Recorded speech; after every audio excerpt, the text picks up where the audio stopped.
Good evening, everyone. Late Night Mega here, and tonight we're playing Resident Evil 2. Now, this is not a PG game, so if you're not supposed to be watching this sort of content, I recommend you go and check out the playlist section of the channel. There's tons of content that is PG and whatnot, but this game is very much not.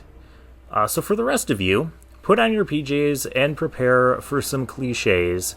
And we're just going to jump right into here in the story. Now, there are two different characters we can play as. We can play as Leon Kennedy and Claire Redfield. And we also have... I've played this game before, so I have some stuff unlocked. We also have a New Game 2 with, again, you can play as Leon or Claire.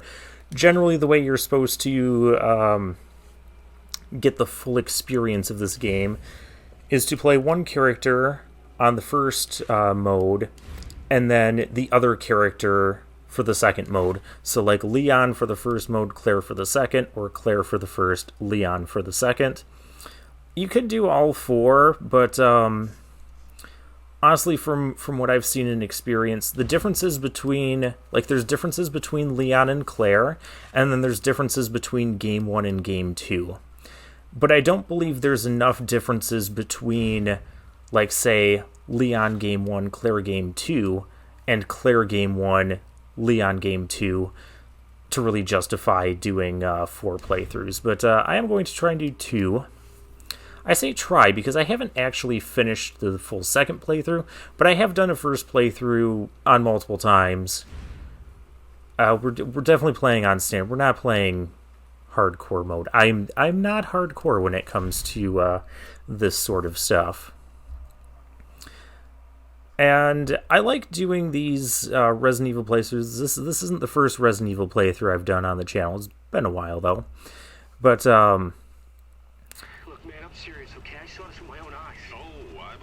that looks like a rotting burger. That does not look appetizing at all. Yeah, that's not making it better. So we're going to play as Leon Kennedy, and this guy is not Leon Kennedy, so we can ignore him for a little bit. So I like to play through these games on the channel, once I already have a sense of what I'm doing. Otherwise, I'll play really slow and probably really badly. But having prior knowledge and experience means that, we can do more, tricks and tips and stuff, and solve things with a little bit more strategy. There is some inventory management to take care of. And speaking of inventory management, I need a piece of paper and a pen. Come on, it's just getting good. Yeah, well, I probably won't need it for this. I won't need it for this episode. There will be some codes and puzzles and stuff that I'll want to write down. The codes will remain the same in that for. When I say codes, I mean codes to open safes. By the way, that trucker just ran someone over.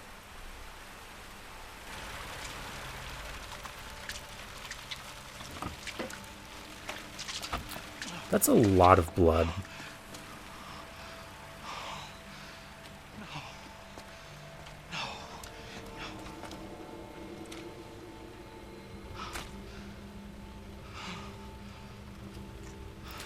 Although, given that we know that thing is a zombie, how did it survive that truck hit?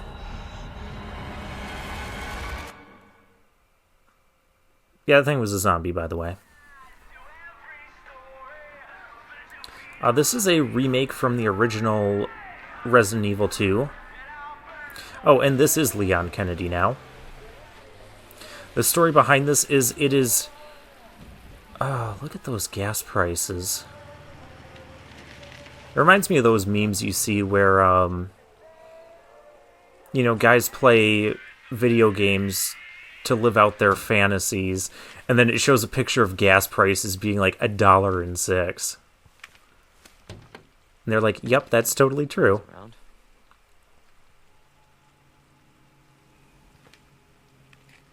Yeah, that's not suspicious. Weird. Why do cops leave their door open? Why are there no lights on?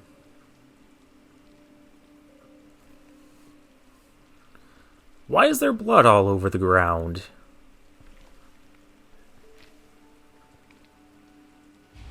Okay, so we can explore.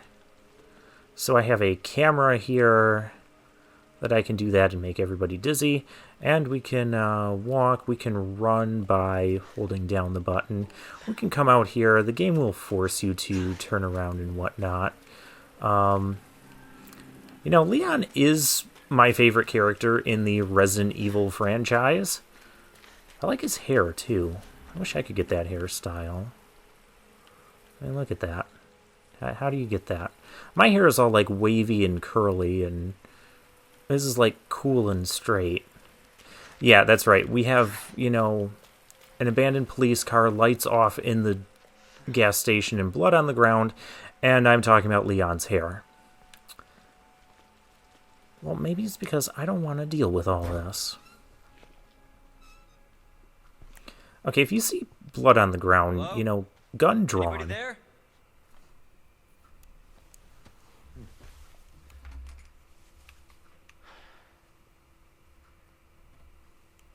Something's not right. You don't say. It was the fact that there's, I don't know, blood all over the ground. We have to investigate the store. We definitely hear noises. Oh, let's go down the snack aisle and let's run. Hello there. Or just points. I'll be back for you. Story of this is Leon's first night on the job as a police officer in Raccoon City.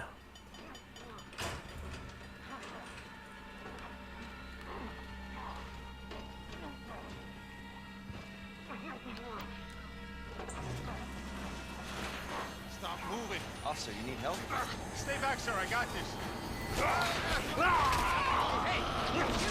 Oh, here we go.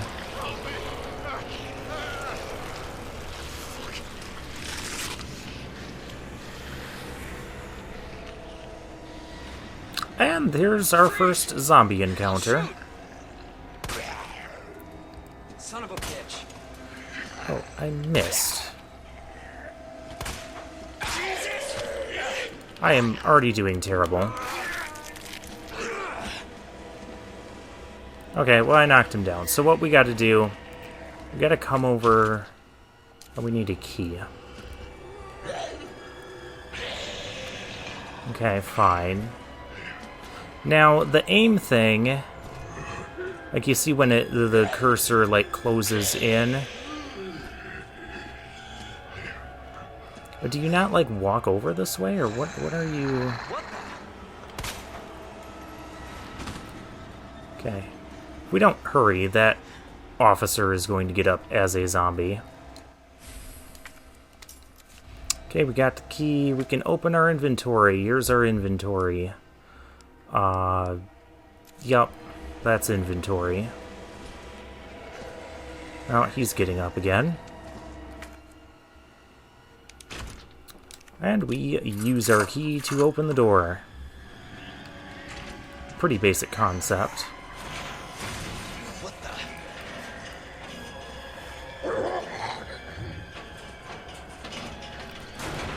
Yeah, let's just get out of here. Now we've got zombies all over the dang place. And you see a woman run in front of the door. Shoot! Get down!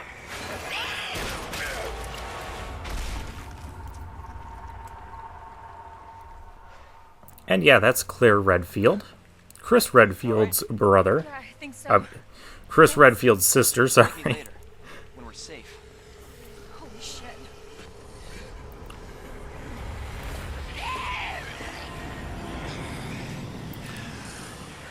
Yeah, let's not just stand here. Come on!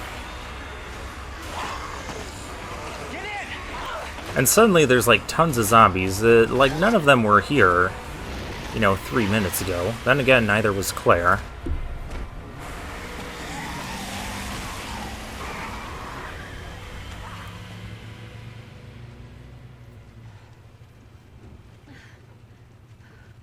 the hell is going on? I don't know. Hopefully they'll have some answers at the police station. Wait, you're a cop? Yeah, Leon Kennedy. You are? Claire. Claire Redfield. I'll try not to talk over them. Around here? No. I'm looking for my brother. He's a cop too. Well, it's a good thing we found each other. I don't know what to expect anymore.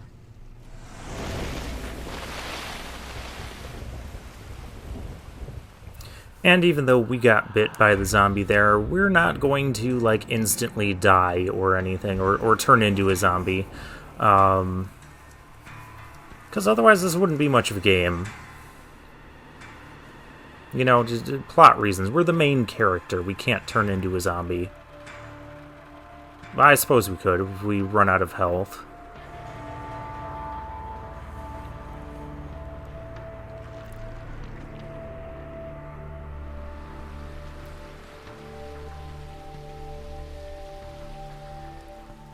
So yeah, we'll just watch the opening cutscene here.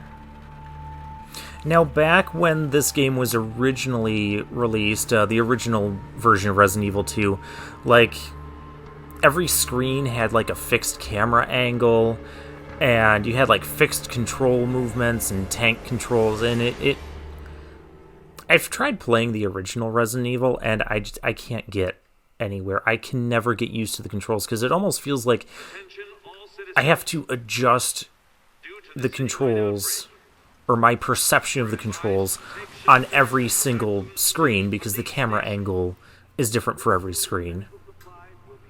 And then when you get into a tense situation with zombies, I just kind of panic and forget all of that. Police station's not much farther. They'll know something. Yeah, but what if we're the only ones? What if there's no survivors? No, there's survivors. It's a big city. There has to be.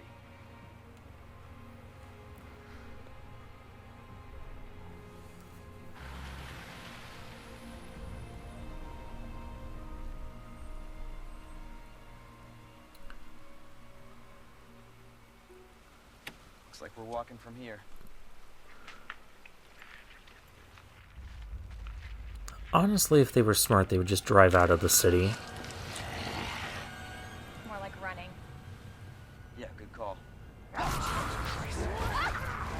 And there's a lot of jump scary moments. I'm not really a very expressive type of person. So, like, on the inside, I'm, like, jumping at every little thing, but, expressively, as far as this playthrough goes, oh, hey, that trucker is about to be relevant again. Get out now! And not in a good way.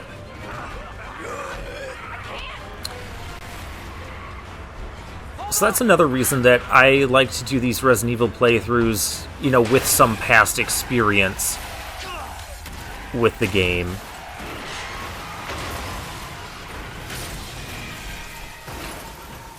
Because while I could play one of these blindly, I just don't feel like you would get the sort of emotion expressions from me that you could from other people who play Resident Evil games blindly.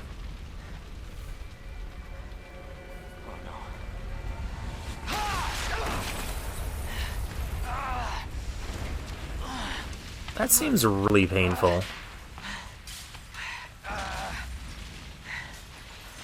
Claire! Claire, are you okay? And while I might want Leon's hair, I wouldn't want to be him right now. I'm alright! How about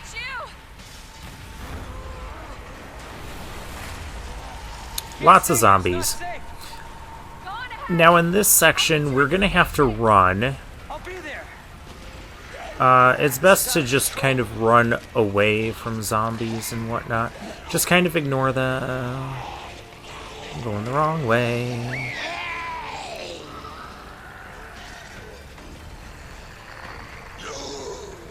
Just kind of follow the general path that's been carved for us. We can also Well, that's our map button, but that is not showing us anything right now. Shit. It's everybody. They've all turned. Yep.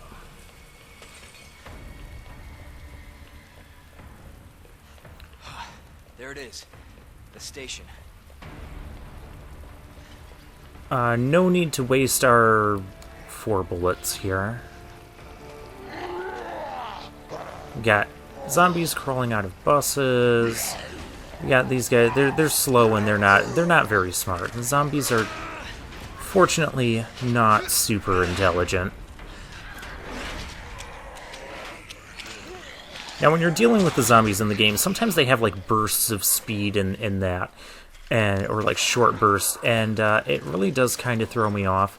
Again, don't waste your bullets. This is a survival horror game. We have limited ammo here. Now it's going to tell us about the map. I will tell you about the map.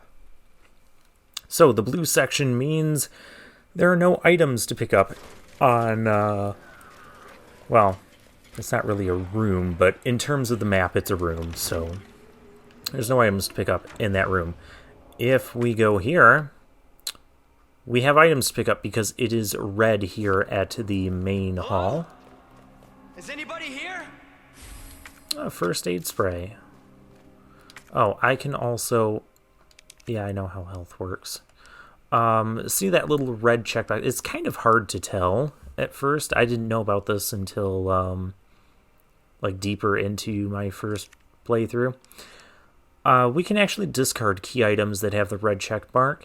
Red check mark means it's just never going to be used again.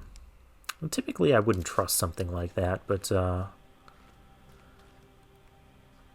And also my first time playing this game, I really wouldn't have. Yeah, we can pick up... There's some handgun ammo. We can use that to reload our weapon. Bloody footprints there. That's foreboding.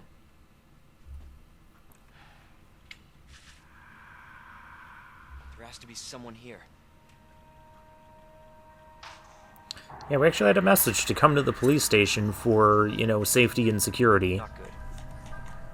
David, Marvin, you there? I found a way out. It's in here. No, you gotta go for headshots. Just keep shooting him, like... Send reinforcements. East hallway. And I guess I'm about to be the reinforcements. I gotta find that guy. When it comes to timing, though, in these games, like, you don't have to, like we saw that cutscene, we don't have to worry about how long it takes us to get there.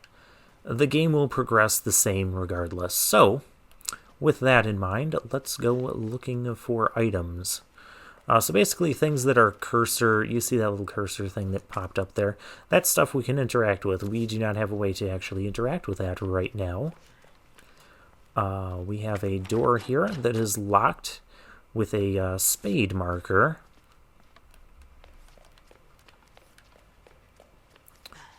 And we have not a lot else going on here. We can go up this way. And we can see that there's a statue here.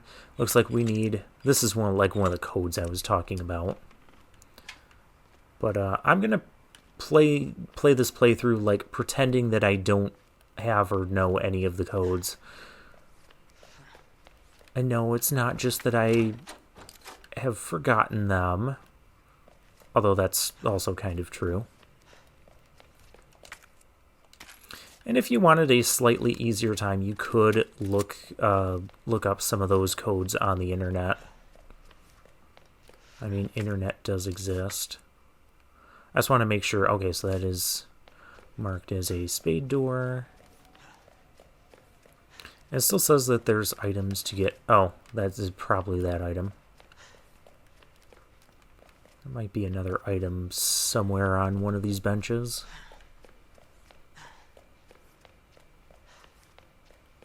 Again, there's no enemies here right now. There are certain points where enemies will pop up. Or certain points where we might want to kill certain enemies. Generally speaking, though... you don't really need to kill all of the enemies in this game. In fact, you probably, well, maybe in this remake you do have enough ammo to do that if you desired.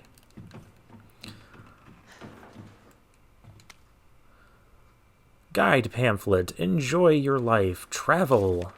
Welcome to Raccoon City. Giant Umbrella Corporation. Yeah, that should be familiar. They're a pharmaceutical company. Raccoon Police Station, and an orphanage. Okay, so if you're advertising, you know, come travel to Raccoon City, and that's supposed to be a pamphlet for tourists, why would you be like, hey, while you're here in Raccoon City, go check out the police station and the orphanage? Like, who does that if they're, like, going on vacation? You ever go to vacation somewhere and check out the orphanage at the place? Come on. And we do have limited inventory space, so I'm going to drop off our healing items here, which might seem kind of suspect. Am I like not? Did that first attack just like not even count on me because we were in the gas station? Okay, I'll take it. I'm going to start a new save down here, just so I know what playthrough is, you know, this one. On standard difficulty, you can, or even like easy mode, you can save as many times as you want. In hardcore mode, you will need to pick up ink ribbons, and you'll need to use those to save, and you'll have a limited number of saves. Oh yeah, keep out. Oh yeah, this is great.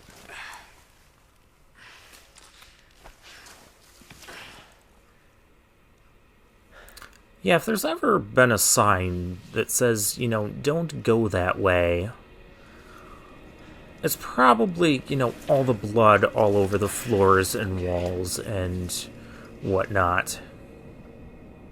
I changed my mind. I don't want to do this. Oh, crap. I can't go back.